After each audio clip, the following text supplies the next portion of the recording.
everybody, I'm Corinne Blackstone and welcome to my craft room. I'm so happy to have you here today. In today's video, we are going to be going over Infusible Ink. Infusible Ink is a product directly from Cricut brand, and it's basically what they call their sublimation sheets. Now I'm going to go over in more detail what that means while our Cricut is cutting out our designs and throughout the video to really help you understand what this is and how it works.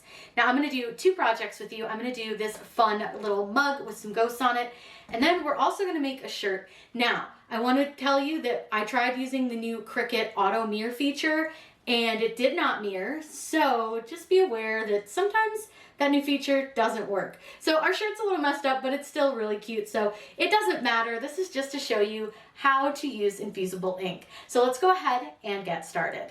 To work with Infusible Ink, it's best to use an SVG since you're cutting it out of the sheet, and an SVG is just going to be your easiest thing. Now you can of course use images and designs that are in Design Space, but I want to use this one that I found on Design Bundles. So I'm going to click upload and I'm going to upload my image, and I can either browse for it or drag and drop. We're going to be using a Spooky Ghost retro design, so I'm dragging and dropping the SVG, and you can see that it's what it says. It's nothing fancy, and we're going to go ahead and click continue. Then all we have to do from here is just simply click upload, and it's going to put it right into our Design Space section. Now I'm going to put this one on a shirt, but I'm also going to show you how to do a mug, but I think this one will be really fun on a shirt. So I need to size this to the shirt. So I'm going to usually use these on like adult larges. So anywhere between like 9 and 10 inches is where I go for this. So I'm just going to make this a little bit bigger. And I think that looks pretty good as far as size goes. Now, because this is an SVG, there's not a whole lot we need to do with it. But what I want to do is I want to show you right here. We have our design, and you can see that it's currently grouped. I'm going to hit make and show you what it does. I'm not going to bother saving. It's totally fine. But if we don't tell it that the ghost needs to stay inside, you see how it's down here out of the way? That's not what we want. So I'm going to hit cancel really quick. And all I want to do is grab my entire design and I want to attach it. I found this cute little ghost image that I thought would be adorable on a mug. So I'm going to add this to my canvas, and I'm going to show you how to get rid of this little hole because I think this was more so made for a keychain, but we can use it for what we want to. Now our design is pretty big, but before we make it smaller, we're going to contour out the hole just so that we don't, have it. And I can just simply open contour and remove that little hole. I accidentally clicked the wrong circle though. I want to click this small circle, not the big one. So now I do need to size this to fit on it to my mug, and I don't like to go usually more than about 3.5 inches when it comes to like certain size mugs. My mug's a little bit bigger, so I think about 3.5 inches will be just fine. Now I also want to make 2 of them because I want one for each side of the mug. So I'm just going to duplicate it. And I also don't want it to cut the same color as our spooky. So I'm just going to change the color of these to like a lavender. It doesn't matter what color you make them. Just make sure they're a different color than your other design. Now from here, I am going to go ahead and save this just so I make sure that everything is, good before I hit the make option. Now from here, all we have to do is click make, and I'm going to choose the cut setting. So this, for whatever reason, mine keeps defaulting to 12 by 24 no matter how many times I tell it I have the 12 by 12 sheets or the 12 by 12 mat. So I just go in and change that. It's okay. It's not a big deal. I have to figure out why it keeps doing that. I've changed it, my settings and everything. I don't know. But what I'm going to do from here is click continue, and Design Space has a new feature, and it is the auto mirror feature. So we're going to go ahead and let it auto mirror for us. So what it's going to do is it's going to connect to my maker. So I just have to select the maker that I'm using, and then we're going to select the cut setting. And for this, they have an Infusible Ink setting already. Now, if you don't have it saved in your bookmarked materials, just click browse all materials, and you can just search the first couple of letters and you'll find it right here, Infusible Ink transfer sheet. Go ahead and select this and click done. And now what it's going to do, you'll see here it says mirror on. Design Space automatically turns mirror on for iron on and Infusible Ink sheets. So you can see here that it still has this little alert, which is pretty annoying because obviously it's already mirrored it for us. So if we look at it, you can see that it is in fact backwards. So now I want to tell it to remember my material settings since I'm cutting both of these sheets with the Infusible ink. Now I'm going to show you how to load that on to your mat to cut it, because Infusible ink needs to be ink side up, which it does tell you right here, which I think is pretty helpful. Now for this, I just use the default setting, but I would recommend doing a little test cut if you haven't cut Infusible ink before, because sometimes if your blade's a little dull or older, it may need to be put to more pressure. We're going to use this lilac color for the spooky shirt, which I know seems a little not spooky, but I had to kind of work with what I had. I wasn't going to go out and buy more Infusible ink when I already have a lot. So this is Infusible ink. And when you load this into your Cricut or onto your mat, it's going to go color side up. So what I do is because these are always so curly, they are really, really curly. I lay them down with them over my door. And I do that because you don't want the ink portion to stick to your mat. And then I use my hand to kind of press it down onto my mat. Now you do want to use a relatively sticky mat for this, and you'll see people say, oh, don't touch it with your hands, but I always do, and I've never, ever, ever had a problem with it. Now I have this set to the Infusible ink sheet setting with my Cricut. I'm gonna go ahead and load this in. We're gonna cut out our spooky shirt, and then I'm gonna use this pretty colored one for our other piece because I just think this is really cool, but I will have to lay these out a little bit on to my sheet so that they fit.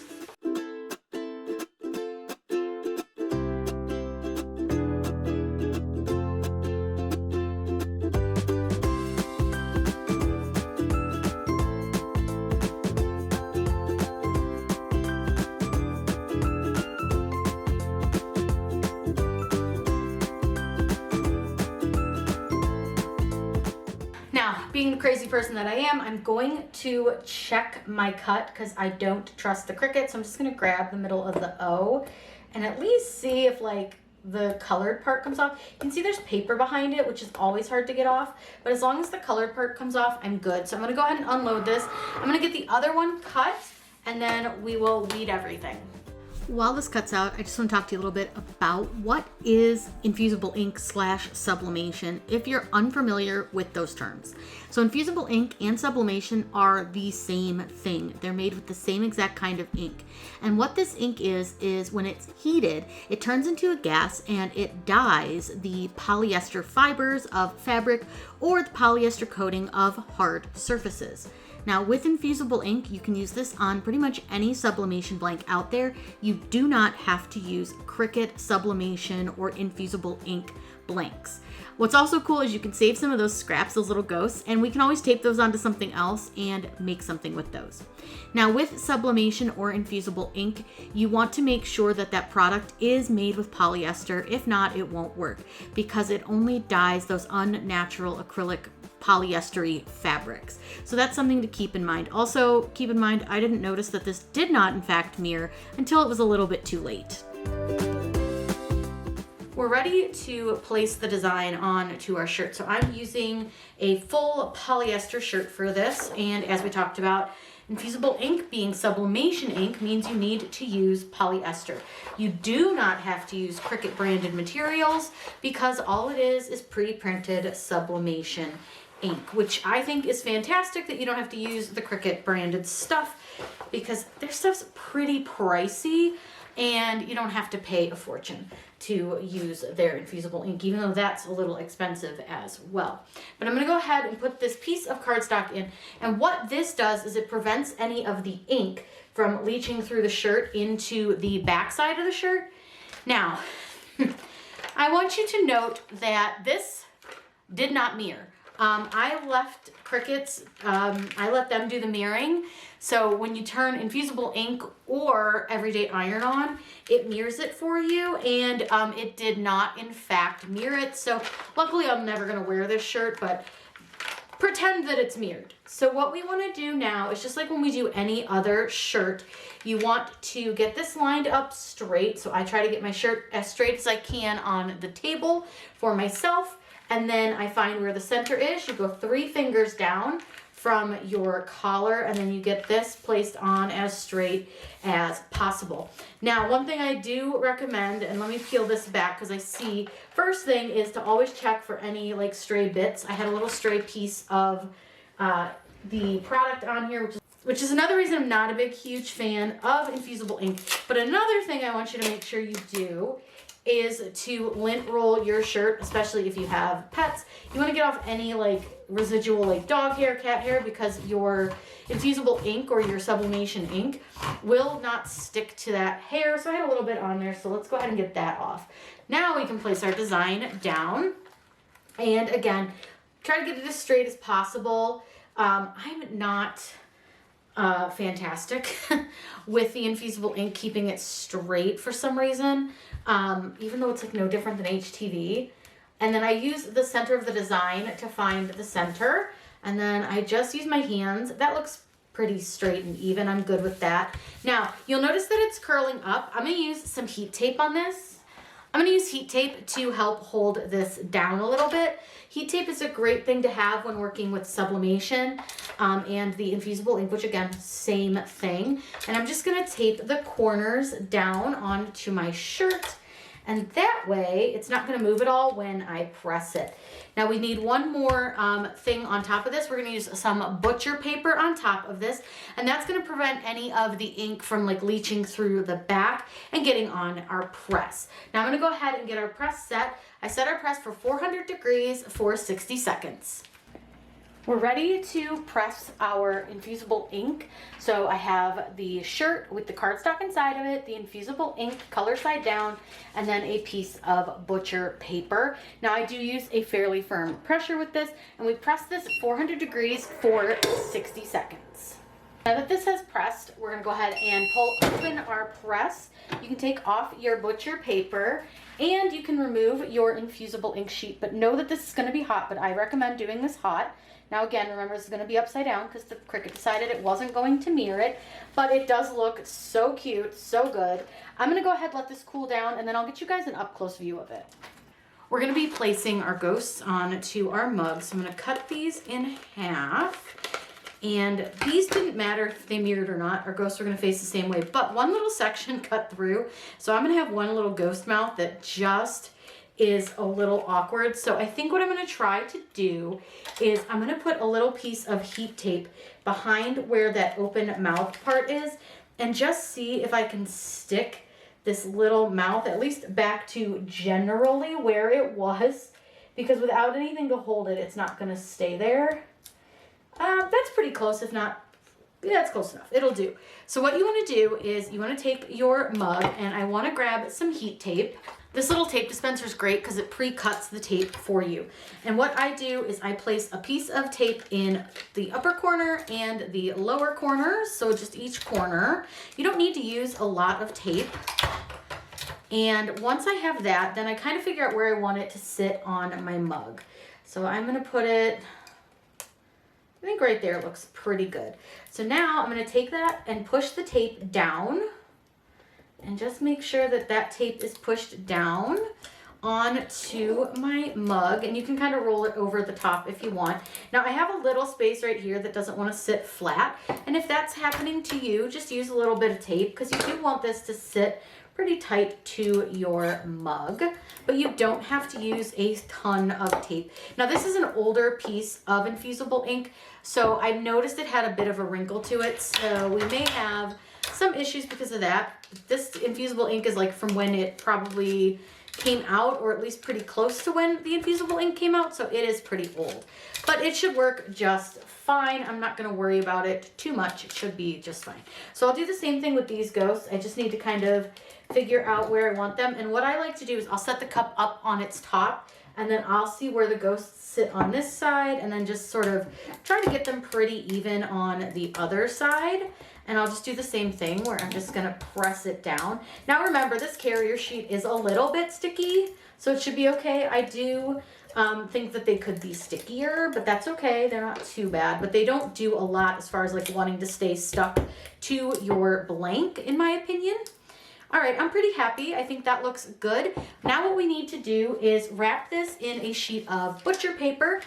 I have these little pre-cut 8x10s, which are perfect for using for mugs. You want to lay your mug down, and again, you want some heat tape, which I'm sorry, I know this thing is real loud, but I grab a few little pieces of heat tape, and what I do is I'm going to wrap my mug. Now, I'm not worried about the top being too tall, but I do want to make sure that the bottom section doesn't sit too far down, because if it does, it won't sit in your mug press correctly if you're going to use a Cricut mug press. Now, keep in mind, you can use these ink sheets, these transfers with a tumbler mug press. You can use them on sublimation tumblers. So you use whatever product you want to use with them. But for this, I will use our Cricut mug press, since that's going to be probably what a lot of you want to know how to use this with. So I do need to trim this down a little bit on the other side so that it's not over the handle, because we want this to lay pretty flat. And this is just to protect your press. Now, like I said, this top section, you can leave it tall if you want to, or you can trim it off if you prefer. It's up to you, but since this is a decent size, I do like to save these because this will cover another mug. So I do tend to try to save those for other mugs. Now, you'll see people saying, oh, you've got to tape it down, you've got to tape it all around. I never do. I never have an issue. So I like to conserve, but you do what works best for you. Now I'm going to go ahead and get our mug press ready, and we can put this in our mug press, let it press, and I'll show you what our Infusible ink is going to look like. Now that we've got our mug all set to press, we need to turn on our Cricut Mug Press, which is just the button up here on the top of it. It's going to take it a couple minutes to warm up. It'll beep when it's ready, which I'll try to catch on camera, but if I miss it, it's just a beep. And then I'll show you how to insert your mug. She beeped, I didn't catch it, but you'll notice that the button is now green. I'll tip it so you can see. Now what you want to do is insert your mug into the center of your press. Now this is a bit of a larger size. I'm using the 15 ounce, and so it is going to fit a little more snug. And then you want to try to keep your handle in the center of the opening, and you're going to press down the depression tool over here. And it's going to feel like your mug's going to break, but I promise it won't. And then you just go ahead, press that down. Now it is going to heat up, and what you're going to see is there's dots up here on your mug press, and it's going to go through all those dots. It usually takes around 6 minutes.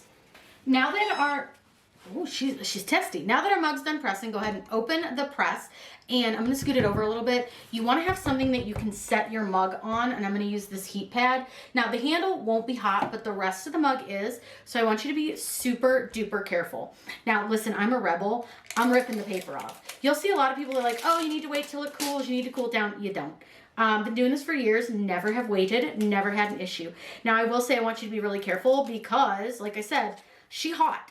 She hot, hot, hot. So that being said, don't touch the mug with your bare hand. But I am, again, a rebel who likes to just do whatever I want, and I will just go right in with bare hands. But please do as I say, not as I do. Now, I do have some tape that I'm not going to be able to get off with my bare hands because it is like real stuck and it's real hot. So in that case, what we do is we get out our tweezers. These tweezers are an absolute godsend when it comes to working with sublimation, infusible ink, all the things, because it makes it super easy to just pull everything off. And now I'm going to just kind of knock their little face pieces off because we want to make sure that those come off. And I'll get the tape off here too, and our mug is done. So I'm going to let it cool down, and then I'll give you guys a nice up close view of it. I think it came out really cute. One of the really great things about Infusible Ink / sublimation is that it's not actually on top of the shirt or the product. It's actually blended into the fabrics. So it's stretchy, it's not gonna crack, it's not gonna fade. It'll hold up really, really well. And there's no like ridge that you can feel. It all just feels like part of the fabric or the blank. So with Cricut Infusible Ink, that's one thing that's really, really nice about it. But you are limited to whatever patterns and colors that they offer when it comes to the Infusible Ink. I think the mug came out so cute. And even though the shirt ended up not mirroring, I still think it's pretty cute. Now, if you have any questions, please let me know in the comments down below. I'm always happy to answer those for you. I've given you some helpful links down below, as well as links to all the products that we used here in this video in the video's description. I thank you so much for shopping through those links. They don't cost you a single extra dime to shop through them, but they do help support me and what I do here on YouTube so that I can offer you free tutorials. I hope you all have a wonderful day, and as always, happy crafting.